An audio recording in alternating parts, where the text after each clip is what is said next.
No, that's not the right way to say it.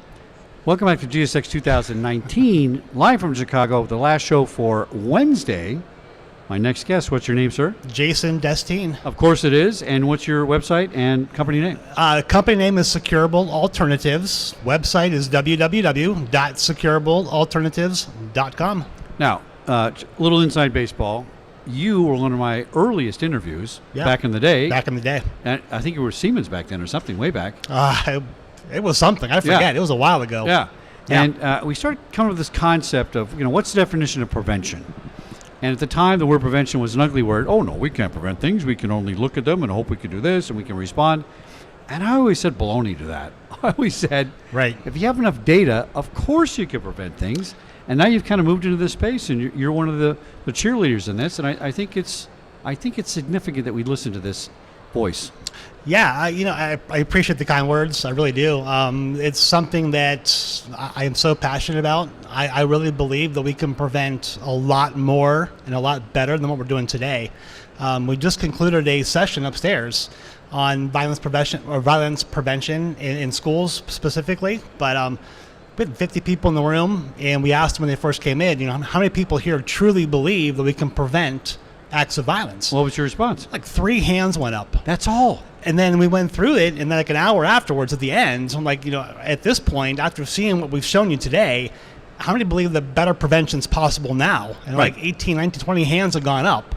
And that was a bit, I'm like, wow, that's great. We got something through. And I think we were able to convince the audience that, you know what, if we're going to continue to rely on the wonderful technologies that we have here, we're spending $3 billion a year in schools, and we're still seeing $3 billion. $3 billion Wow. in 2018. It was $749 million in 2014, right? $2 billion increase in 4 years. Yet we still registered 1.39 million acts of non-fatal violence in schools. There was zero decrease. Wow. So if we're going to continue adding all this technology, which is, I love it, it's great. But if we're not going to look at the data, if we're not going to make any data-driven decisions, we're never going to prevent anything from happening. And we gave some great analogies. The one thing we looked at was, with all this technology we have, it's kind of like the goal line stand. Like the threat is on the doorstep, but let's hope it can start preventing now. Right. Like you're never going to win. So then we moved out a little bit, and like the red zone in football, right? You can prevent a little bit more.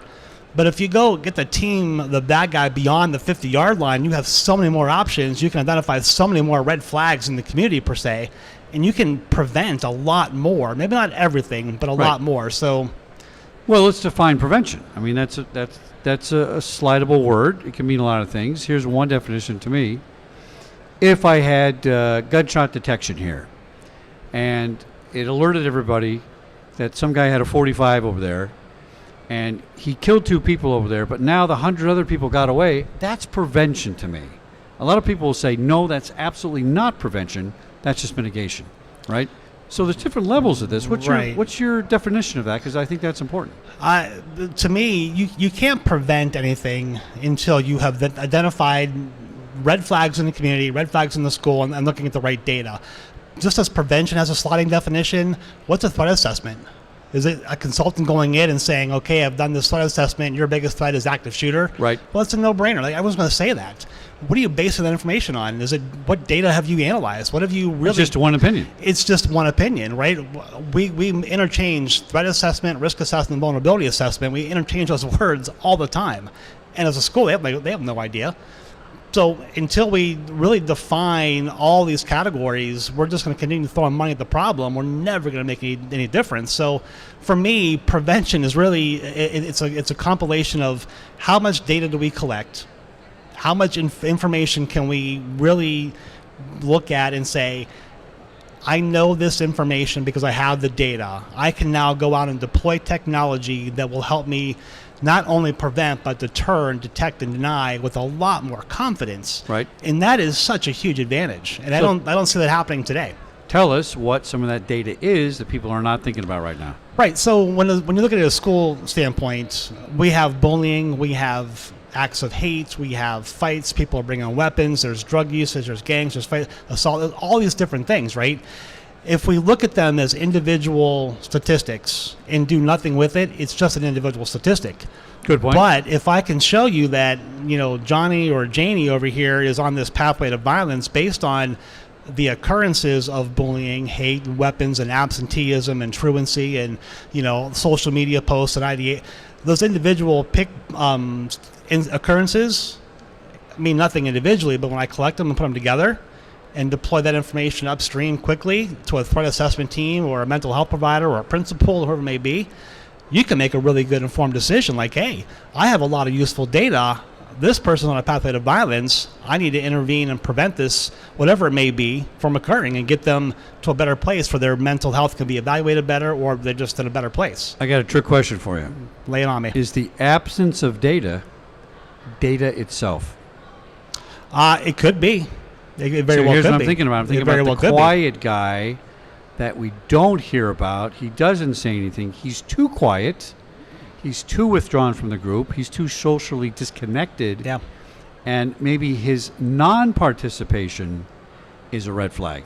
It very well could be. So I have a really unique perspective. I get to be a substitute teacher, and I get to go into schools every once in a while, and I get to see kids performing and acting. And there was one student who was so quiet in the classroom. Like, I was there all day. He was just so quiet. But the one thing that brought him out of his shell, he loved to type. So there's kids that are out there who are quiet, but when you find what gets them turned on a little bit and gets them excited, they are more than happy to come out and be who they want to be. Right. So we can't look at it and say, are they troubled? It's just a matter of how do we engage kids to get them out of their comfort zone a little bit and open up and get information out of them, good or bad, but we need to provide everyone talks about school climate. If we don't measure these things, if there's no qualitative or quantitative approach, you can spend $6 billion a year. It's not going to make a darn bit of difference. Well, listen, they measure what pizza I like and give me that on Facebook, right? Right. And they spend a lot of money doing that. And I saw that special on Netflix about, what was that called? The Great Hack? Yep. And every American has 5,000 data points that Google collects on us and Facebook collects, right? Right. Why don't we have 5,000 data points on school behavior? We should. It's out there. And if we're it's just there, not we can do collecting things with it. Yeah. It's out there. We're just not Gotta collect looking at it in the right perspective. No. It's all linear. It's all disparate. And until we make that choice to say we need to collect this in a more meaningful way and make a decision with more data, same problems. Can't have Mr. it. Jason, securealternatives.com. Yep. Excellent. It's always a pleasure to speak with you. Always too. Thank you. Prevention is not an impossible word, so listen to this guy. He knows what he's talking about. We'll be back tomorrow, Thursday for the final day here at GSXX Live. GSXXX. Why don't you tell us to take us out? Go ahead. Come back tomorrow. Don't miss it. GSX 2019, Chuck Harold, Security Guy TV, the #1 place to get your message out there if it's security related. You got to come back and check him out. He's hired. Thank you. He's hired. Take us out.